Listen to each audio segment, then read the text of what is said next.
Well, hello, and welcome to the PJH Writing Command Center for another podcast episode from God Bless the Cake Publishing LLC. Yeah. And I am Paul John Hausleben of God Bless the Cake Publishing LLC, and I am the flagship author, chief photographer, music reviewer, music critic, podcast host, and do everything guy, chief cook, bottle washer, kind of do everything guy here at God Bless the Cake Publishing with a little help from my friends. And some of our friends are gathered here today for this podcast episode. And if you are a first time listener, welcome. If you're a repeat listener, or a subscriber, a long-time listener, a reader of my books, or whatever, well, then welcome back. And we're really happy you're here to join us today. Thank you. Yes. Before we get started, let's get our little Orphan Annie decoder pins out because we have a word from our proud sponsor, and we are proudly sponsored today by Corporate Facilities Group Incorporated, the leader in technical consulting, facility maintenance, facility management, property services, property maintenance throughout America. And now CFG Incorporated is proud to announce a new initiative and new department headed up by the amazing Mr. Steve McMillan. Pre-construction and estimating services by CFG and led by Steve. So, if you're looking for a little help with your residential development, residential renovations like commercial projects, give old Steve Aruski a ring and let him check out that scope of work so you don't get snookered by some contractors. Check them out on the web, www.corporatefacilitiesgroupfigure1.com, www.corporatefacilitiesgroupthefigure1.com. On the podcast website, there's a little link there. You can click that little link, Hoosie, and that'll also bring you to CFG Incorporated on the web. And we thank Lydia, Steve, and Liliana at CFG for proudly sponsoring our podcast. So give it up for CFG, guys and gals and people who are in this little button on this soundboard. So today, on the heels of my Pet Peeves podcast, and let me tell you, that's hard to say without getting microphone pop. So I'm pretty impressed by that, especially my New Jersey accent. But at any rate, and thanks to RL. RL sent me a very nice email, fan mail through the podcast thing here. And she said, I almost fell out of my chair when you said bagpipes. As being your pet peeve. She said they were always a pet peeve of mine. And landscape blowers. So I guess RL agreed with me on those two items, but at any rate, that was a fun podcast. And today, I had just recorded the Pet Peeve podcast, and then yesterday, which would have been the 21st of September, things got rather solemn here around the Writing Command Center after all that levity. I got word, thanks to my good buddy, shout out to old Jeffrey, one of the greatest defensemen I ever played with. And Jeffrey alerted me to the sad passing of the great Bernie Perrant, Bernard Marcel Perrant, boyhood hero of mine, NHL goaltender, NHL great. And we're going to talk today about Bernie. And also, hockey's only a few weeks away. And certainly I love my Yankees. I love my Nottingham Forest. And I love the Jets. Well, the Jets. Love might be a strong word. Let's say I follow the Jets and all the other sports, but hockey will always be near and dear to my heart. It's my favorite sport, and we're only a few weeks away from the opening of the NHL season, and this is the seasons for Paulie and all my buddies and my cousin David, where the world of sports collides, and we don't have enough radios and TVs and monitors and streaming services to watch everything. It's exhausting. We got the football, the soccer, we got the American football, we got the Yankees, hopefully in the playoffs, and then NHL starts. And I don't follow the NBA so much anymore, but give it a glance there, the Brooklyn Nets. But at any rate, so you got all these sports and everything's going crazy. So it's hard to believe the NHL is going to start. So I was planning to do with my rated series where I rate music. I was planning to do a rated series on the NHL, and I was thinking goalies, and I was thinking of scorers, pure goal scorers, all around players, that kind of thing. But with the sad passing of the great Bernie Perron, I kind of said, well, now's the time to do the rated with the goalies, and I'm gonna rate them 5-1. My all-time great goaltenders in the NHL, and not only did we have the sad passing of the great Bernie Perron, but within a 2 week, maybe 2.5 week period, we lost the great Eddie Giacomin from the New York Rangers. We lost Kenny Dryden, the Montreal Canadiens.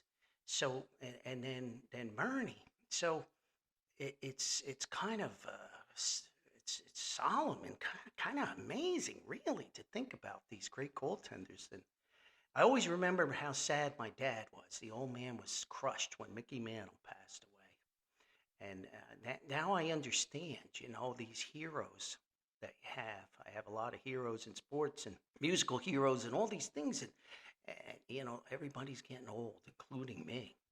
But I am an old goalie. I played a little semi-pro here and there, and certainly never achieved a very high level. But some folks said I could stop the biscuit, and I started on street hockey and then roller hockey, and then we were lucky enough to have an ice rink built out of the city of Patterson in Borough, Totowa Borough, the famous ice world. So all my hockey puck buddies, we transitioned over to ice, and I kept at it. And I did face former NHL players and had a couple coaches who were former NHLers. So while I never made it to a high level, injuries really caught up with me. But I consider myself a real student of goaltending. I don't have any credentials. I don't have anything to tag on the wall or say that I played here or played there. But I study that position. And if you read my book, Experiences, I dwell a whole essay. I call them essays rather than chapters, a whole chapter essay on how life in the crease changed me and shaped me and molded me. It taught me so many things I use in everyday life. A goaltender is a unique position. And in my opinion, when folks say, "Oh, being an NFL quarterback's the most demanding and most difficult position in sports," I'm gonna call your cards in on that, because I think between the the profound, how shall I say it, penchant for potential injuries with 100 and some mile an hour puck racing at you, and the skating, and the demands and rigors, and all the things that an NHL goaltender goes through. That's by far the most difficult position in all sports. And I think a soccer goaltender, a football goalkeeper, is the second most. I tried to play a little bit of that goalkeeping, and that is too big. I couldn't do it. But with the passing of these three great goalies, I look back on the goaltenders that I saw, and I'll put a disclaimer in here. This rated list is only goalies that I saw, and I'll do a minor rant on modern goaltending versus old goaltending, and I promise not to get in the weeds too much on it. But being an old goalie and playing with the old equipment, I have a certain understanding of how the position has profoundly changed in what I'll call the modern era of hockey versus the old era of goaltending. And I'm going to leave a lot of fantastic goaltenders off of this list. First of all, I'm going to leave a lot of modern goaltenders off the list because I don't think you can compare the eras. I just don't think you can. The equipment is so much different. The game is so much different. Everything's different about playing goal. And being an old goalie who stood there and certainly didn't play at super high levels, but once more, I'm going to say I'm a student of goaltending, and these changes profoundly affect the way a goalie plays now versus how they played years ago. But so very few modern era goaltenders, none are going to be on my list. And unfortunately, I'm going to leave great, great goaltenders who I know were fantastic goalies, warriors, absolute warriors of the old days, vintage hockey, the Sawchucks, the Johnny Bowers, the Glenn Halls, Mr. Goalie, um, uh, the Vezina Trophy, George Vezina, these great old goalies who I'm going to leave off the list, not because they're not great. I didn't see them play, so I can't qualify them because I didn't see them play. Playing in the era with no mask, I can't even imagine. I mean, I think it was Emile Francis got hit with a slap shot, and I'm doing everything from memory here, folks. So if I make some mistakes, please forgive me. I don't use notes too often here. So I think he got hit dead on with a slapper in Madison Square Garden. They found pieces of his mask up in the blue seats. He was in the hospital for weeks and weeks and weeks. These guys were absolute warriors, not to mention bus travel and train travel, and uh, they worked other jobs in the off season. I mean, these amazing, amazing goaltenders. So we're going to start with that disclaimer, and then I am going to dwell a little bit on the changes in the equipment. And now, the catching glove these goalies use looks like the size of Texas. They have these gigantic pads that look like the size of the state of Montana. And they have these fancy cage masks like the baseball catchers, and they have high-tech skates, and they have these leg pads that are so much softer than the old leather pads I used, and all this technology, and that's fantastic. Cut down on the injuries, cut down on the stitches, and all the things that used to happen to us old goalies. But what it's done is changed the game. There's no more two-line passes. You got this crazy trapezoid thing. You got this crease that's different.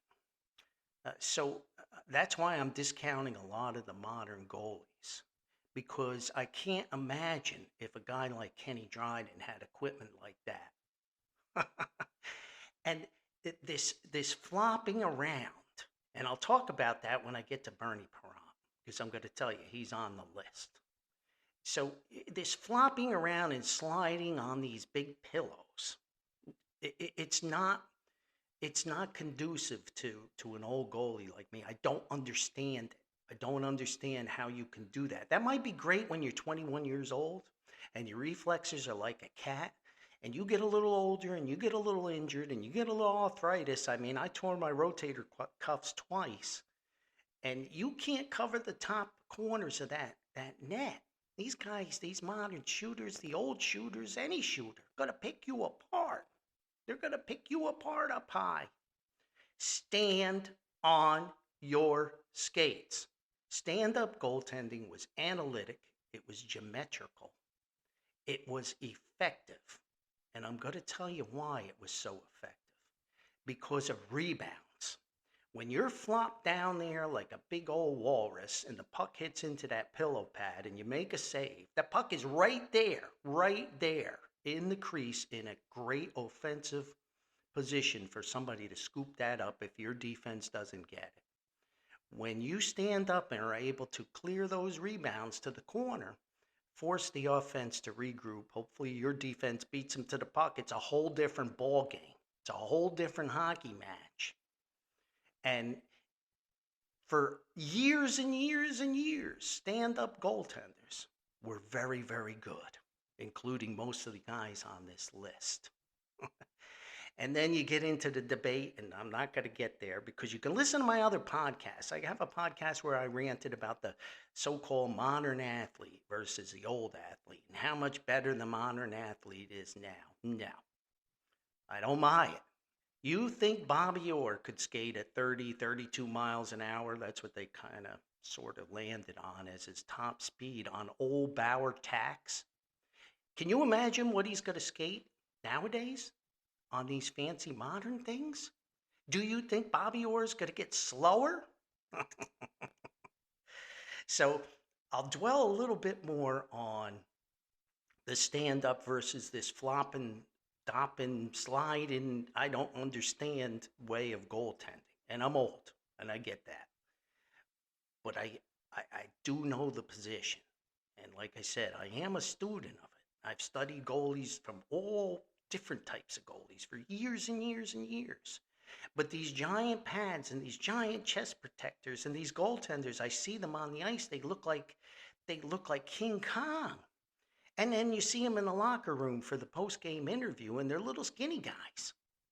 I said, they, I think there was a TV commercial, right, where they put the walrus in the net and they can't score, and the guy's like, "It's a walrus."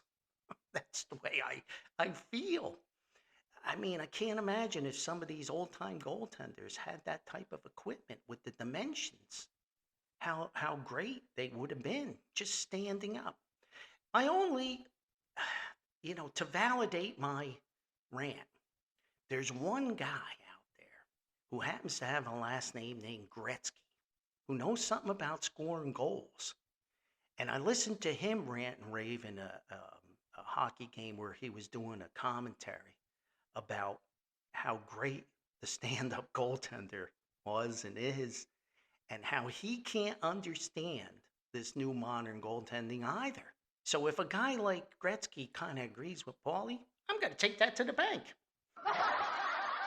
Anyway, so let's get to the list. 5-1. If you listen to our rated series, we always go 5-1, with 5 being a fantastic goaltender and 1 being the greatest of the greats that Paulie saw. And I always have a couple honorable mentions. And this is where I struggled the most. Let me rattle some pages here in the background, because I do have one note here, because I want to make sure I got it right. I struggled terribly with who to be an honorable mention. Once more, these are only goalies I saw. So, Rogie Vachon, Dennis Herron, Jimmy Rutherford, Cesar Maniago, who should be in the Hall of Fame just for having the greatest name of any goalie of all time.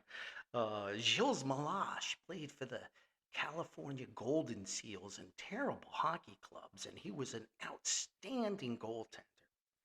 And of course, Dominic Hasek, the Dominator. And I've almost put Dominic on this as the honorable mention. But I didn't, because if there's one thing I think about, and certainly he's one of the greatest goalies of all time, but he tended to give up goals at inopportune times, and didn't, in my opinion, didn't make like all the big saves. I know they had the famous controversy about that one goal in the Stanley Cup and all that, and they replayed it 22 bajillion times. But aside from that, I don't think he was quite as clutch. But fantastic goaltender, of course. I watched him. Just watched the other day. He in international play. He faced a shootout, 5 breakaways, and stopped all 5 of them. The guy was just an amazing goaltender. So the honorable mentions are going to be the great Tony Esposito. And I think Tony Espo, he was sort of kind of the first butterfly. I think he was the pioneer. I know I just went on a big rant about stand-up guys, but Tony Espo's pioneering of the butterfly, a lot different than what they have now. And of course, he didn't have the big pads. He's flying around on the old pads. And the fact that he was an opposite goalie, his stick is, let me get it right. His stick is lefty and he's catching righty. So I think he fooled a lot of shooters, and it was a little tough to figure him out. Vezina Trophy winners. Once more, I'm doing it from memory. I don't think he ever won a Stanley Cup. That doesn't matter. He just a fantastic goalie, kind of the pioneer of the butterfly, and he would stand up at times. Great skater. And this is going to be a theme throughout the rest of my ratings. because in my opinion, the goaltender, the goalie, has to be the best skater on the ice.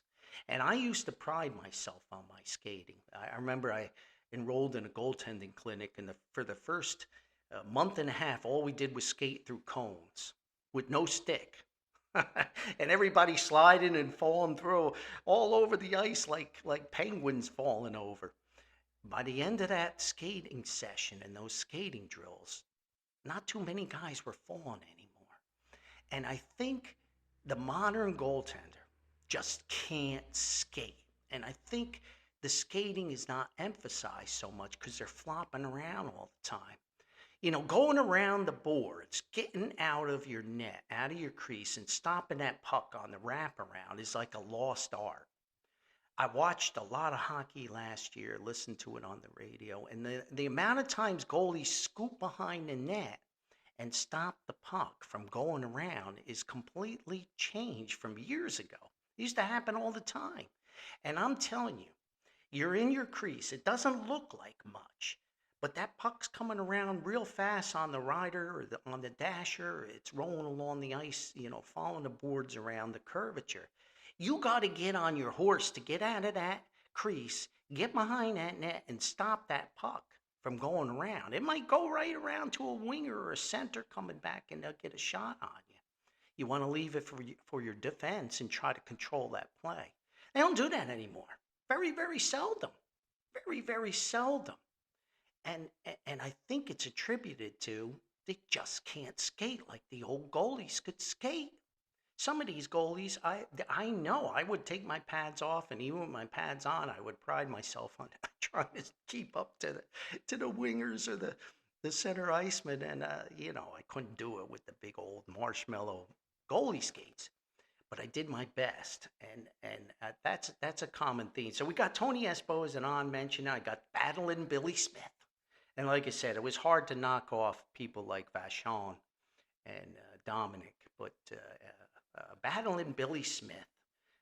You know, you talk about a clutch goalie, a guy that they used to say Jerry Cheevers of the Boston Bruins was a money goalie too, and I think he was. But battling Billy Smith, I just love battling Billy, and I was not an Islander fan, and still not an Islander fan. But my goodness gracious, he would slash in, check you, and push you, and punch you, and knock you in the back of the head.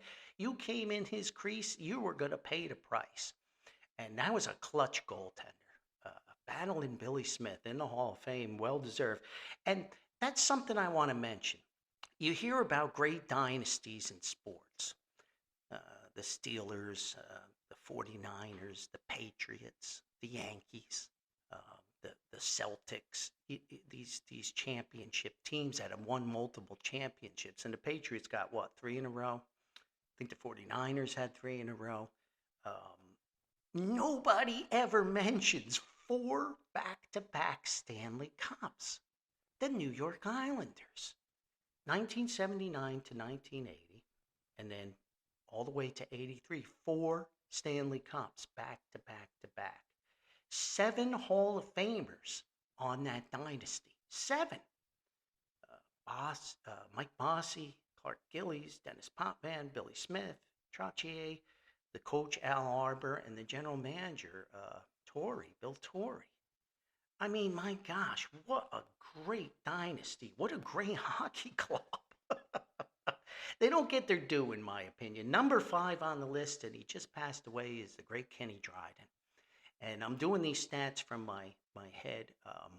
Montreal Canadiens, of course, I think he won 5 Stanley Cups in 8 years. Kenny Dryden only played 8 years, so you know he had other aspirations. He went into law, took a year off to study law, get his law degree, and he went on into politics. He was an author. He was an intellect. Went to Cornell. This is a man of great intelligence, and he just didn't want to get beat up and hurt, and to do, to be able to do the things he wanted to do with the rest of his life. So he only played the 8 years. And I want to say his goals against was 2.15 with an incredible amount of shutouts. Now, of course, he's backstopping. Talk about dynasties. Arguably maybe the greatest hockey clubs ever. with Montreal. So it's a little tainted there. But the thing I remember about Dryden, and of course he's using the little pads and the gloves of the era, but he was a big guy, 6'4". He was a big guy, but very agile. Once more, a great skater. And his contemporaries at the time, he was, I don't know why this sticks in my mind. He's always like compared to Tretiak, Vladislav Tretiak of the Russian army teams who came over during the Canada Cup series and of course was the goaltender when the USA won the gold medal and all that. And he got pulled out and they put Michigan in because the coach thought he let up a soft goal. And Tretiak, the great Tretiak, gets pulled. And he's in the NHL Hall of Fame, even though he never played an NHL game. And certainly Tretiak, a great goalie. But I wonder if he would have held up during the rigors of an NHL season, day after day, just the rigors and the travel. International play is a lot different. You play, a tournament, you might have a month off or 3 weeks or whatever. The rigors of an NHL schedule is pretty tough. And but now here, you want to argue the modern athlete versus the old time athlete, and everybody has their own era, and they advocate for what they want. There's no right or wrong. But look up on the big video world on the internet, on the tube channel. There's a training video of Tretiak back in Russia going through these drills. And he's literally going down a field, like a football field, doing these squat thrust things side to side and then tumble salts. At one point, he picks up a giant dumbbell weight and is simultaneously spinning it over his head. Then he takes rubber balls and he's juggling them and bouncing them against the wall, catching them while he's doing this drill. It's absolutely breathtaking. You don't think this is a great athlete? My groin would have exploded in 10 feet. And he's going down this like football field the whole way. There's a really great clip where the great Gretzky grabs his hands and tries to do the drill with him, and he lasts about 10 seconds. I don't think there's anybody who could have kept up with him. Maybe the great Jack LaLanne. But at any rate, Kenny Dryden is number 5. Short career, but of course, a phenomenal goalie. Tretiak doesn't make the list because a number of reasons, but the international play is my sticky wicket with Tretiak. Number 4 is Eddie Giacomin. Steady Eddie, fast Eddie. The great Eddie Giacomin, who unfortunately also passed away within a week of me recording this podcast. And when I think of the New York Rangers, no, I don't think Eddie ever won a Stanley Cup. He did share a Vezina with the Gilles Villemure, his goaltending partner, who was a great goal. I mean, Gilles Villemure was a great goalie. It's just, Eddie was the starter. And I love Eddie Giacomin. But you would think about the New York Rangers. And I know Mike Richter and a lot of people say Lundqvist and everything. No, Eddie Giacomin is the best Ranger goalie of all time because of his emotion, because of his great skating ability. And a pioneer coming out of the net and stick handling. I mean, he was an amazing stick handler. You got to be able to skate and to be able to stick handle like that and come out of your net and not risk, getting stranded on the ice. But Eddie was emotional. He was the heartbeat of those Rangers for so many years. And here in Marv Albert, kick, save, and a beauty by Giacomin. With Sal Red Light Messina. So when I think of old-time Rangers, I think of Rod Gilbert as being the greatest Ranger, and I think of Eddie Giacomin as being the second greatest Ranger. Then you got the Brad Parks in there and all those guys, Kachuk. But, Vic Hatfield, right? But when I think of great Rangers, I think of Eddie Giacomin.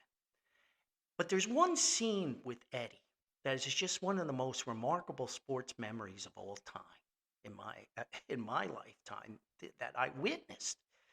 For some reason, and I don't know why general managers and managers do this kind of stuff, but they put Eddie Giacomin on waivers. and they being the Rangers, he didn't clear waivers. He got picked up by the Red Wings. He's at the end of his career. Certainly, he's slower, and it's all coming to an end. Father Time is undefeated. So 2 days, two nights, I think it was, after the Red Wings picked up Eddie Giacomin, who do you think they play? They play the Rangers at home at Madison Square Garden. And here comes Eddie out on the ice. And the Ranger fans are going crazy. Eddie, Eddie, Eddie. And it was so emotional. It was so amazing. This is diehard New York Ranger fans. And by like mid-game, they're rooting for the Red Wings over the Rangers.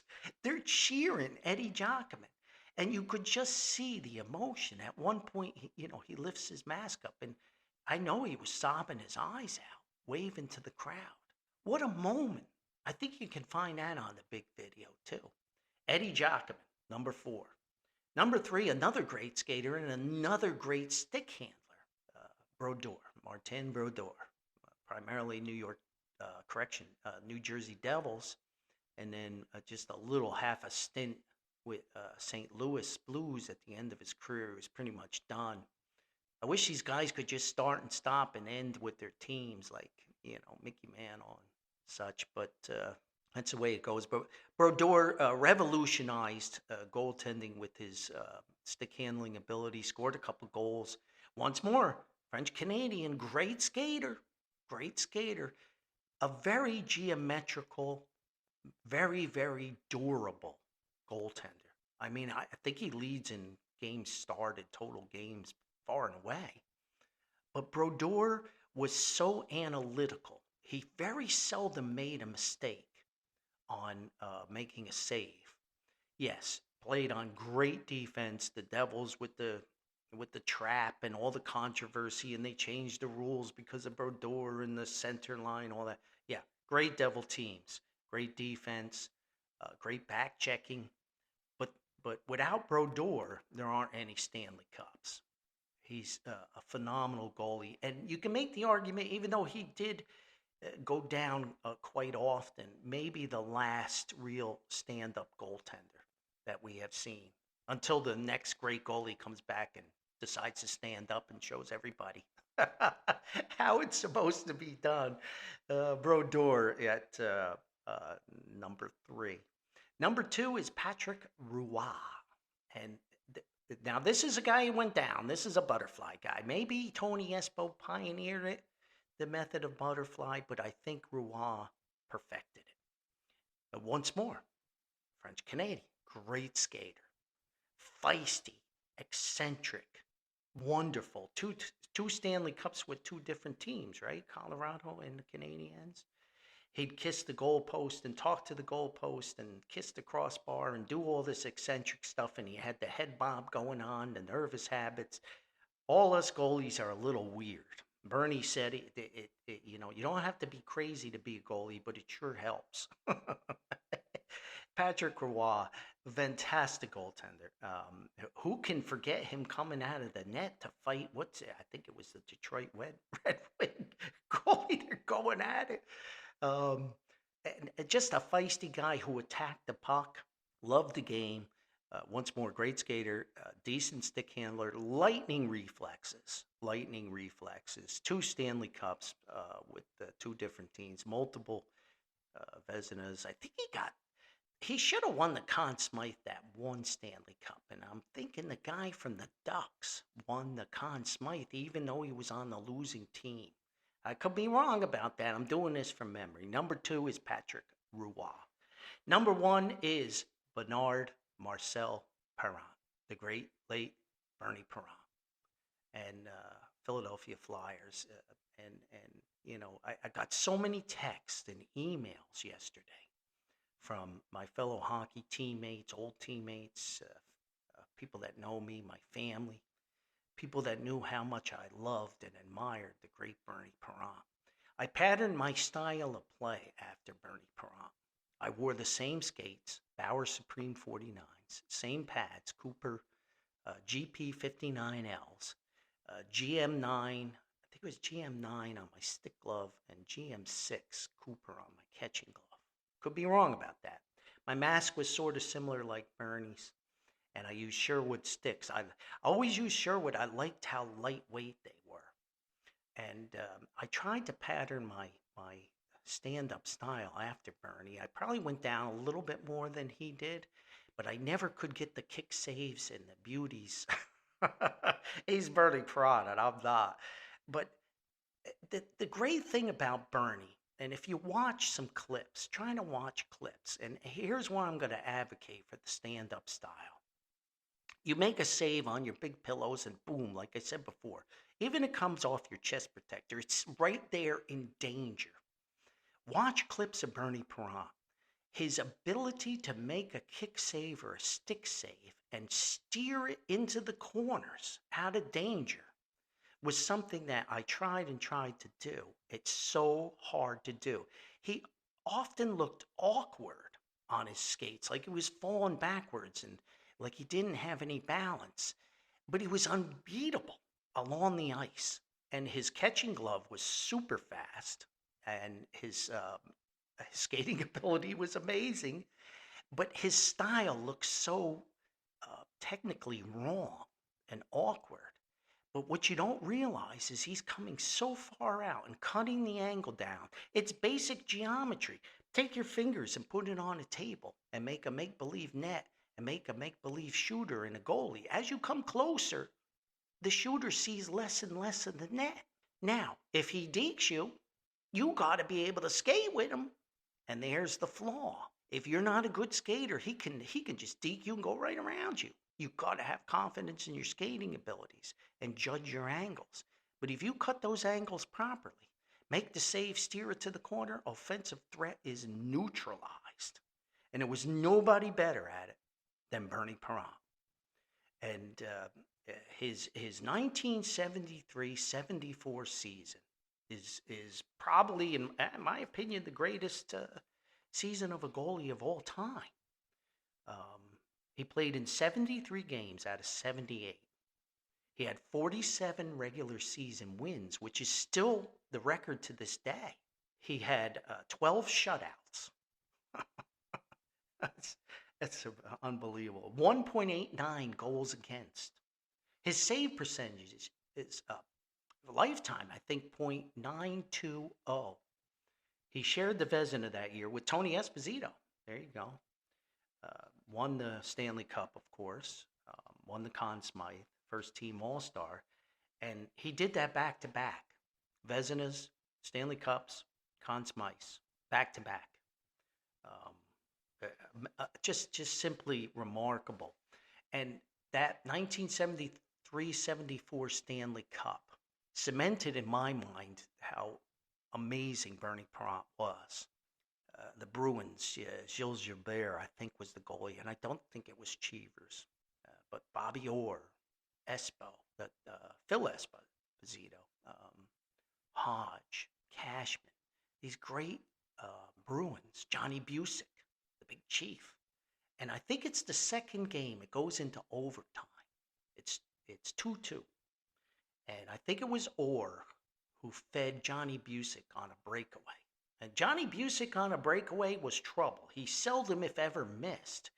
And it wasn't that he missed, he deked, and Bernie actually had to go down. He went down a little too early. I looked at the clip the other day and made this unbelievable, remarkable save to preserve, the tie in overtime. And then Bob Clark scored the winner, I think, 3-2 in overtime for the Flyers to beat the Bruins. This is sort of like the Jets playing the Colts in Super Bowl III. The Flyers were an expansion team. No expansion team had won a Stanley Cup at that point, and they're taking on one of the legendary old six, and with some arguably the greatest player of all time, with all-around player with Bobby Orr. Then the other save that sticks in my mind was Game 6. And Hodge comes ripping down the wing. It would have been right wing. And lines Bernie up maybe 3 strides past the blue line with a wicked, wicked slapper right in the danger area. When you're a stand-up goalie and that puck's just a little bit off the ice, kind of even with your boot, That's a tough save to make. And Bernie just turns it inside out, catches it with his skate. It was headed for the lower right-hand corner of that net, a screamer, and turns away the most perfect stick skate kick save you'll ever see. And that puck just goes harmlessly into the corner. And Bernie almost falls backwards, but because he's a great skater, and that's just his style, there he is, back in position. Amazing, amazing skill. My memory of Bernie is not only a great goalie, but just a great human being, an advocate for the city of Philadelphia.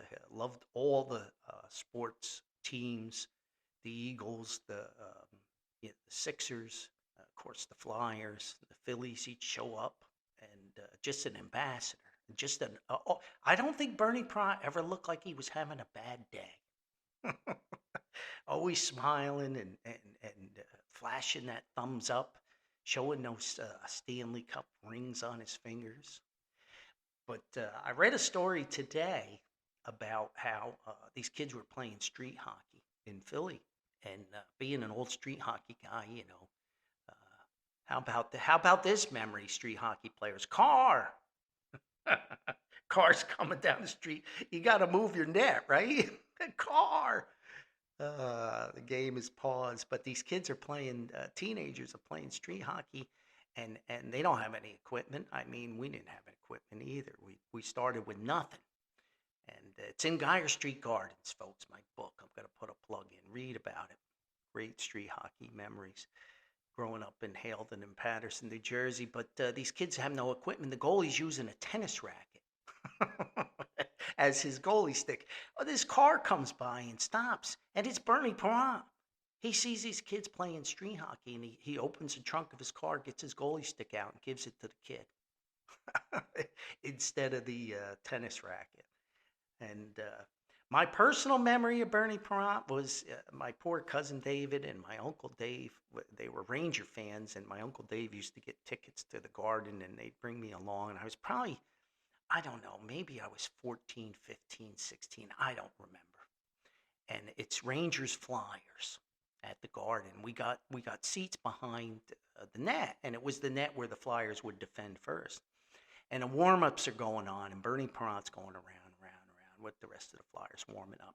And I run down there to the in back of the old goal judge, and I'm prop myself up on the bars. There used to be these bars around the seats at the Garden, and the security guards are getting all mad at me, and I'm up on these bars with my Bernie Parent jersey and my Flyer hat, and I'm getting abused by all these Ranger fans, and I'm just screaming at the top of my lungs, Bernie, Bernie, Bernie, waving to him.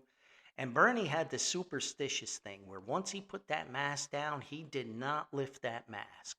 I remember him saying when he wins the Stanley Cup, he'll lift his mask and take it off, and he certainly did. Even if he needed a little sip of water, he'd just crack that mask up a little bit, take a sip. And all goalies have to be eccentric and superstitious. But Bernie's going around, and I'm going nuts. And everybody's like, this kid. And Bernie finally, just before the whistle and before they're going to drop the puck, he's getting ready to get in the net. And on the final pass around, he lifts his mask a little bit so I could see the smile, and he waves to me. I was like, yeah, Bernie. What a great guy. So there's Paulie's list. You have your own memories. You have your own opinions. But honorable mention, Tony Espo. Battling Billy Smith, Kenny Dryden, Eddie Giacomin, Brodeur, Roy, and Bernie Parent. So, rest in peace, Bernie. Only the Lord says more than Bernie Parent. So, really appreciate you tuning in. If you would like to sponsor the podcast, send us an email at godblessthekegpublishing@gmail.com. If you have a charity or a goodwill event coming up that you'd like Paulie to plug, send me that info too. I'll be happy to mention it here on the air. But we're thrilled you tuned in. I hope you enjoyed it. Hockey puck or not, hockey fan or not, I hope it was entertaining. And hey, please be kind, be gentle, be very tolerant. Remember, kindness is for free. Spread it around as much as you can. It can only make this world a much better place. let me get these people out of here, and you have a wonderful hockey season. I hope your team wins the Stanley Cup, whatever your team may be. I'm not going to mention Go Whalers. Oh, I can't say that anymore. Anyway, thanks for tuning in, and we'll see you next time. Remember, I really don't know anything. I'm just a guy from Paterson, New Jersey. Bye-bye for now.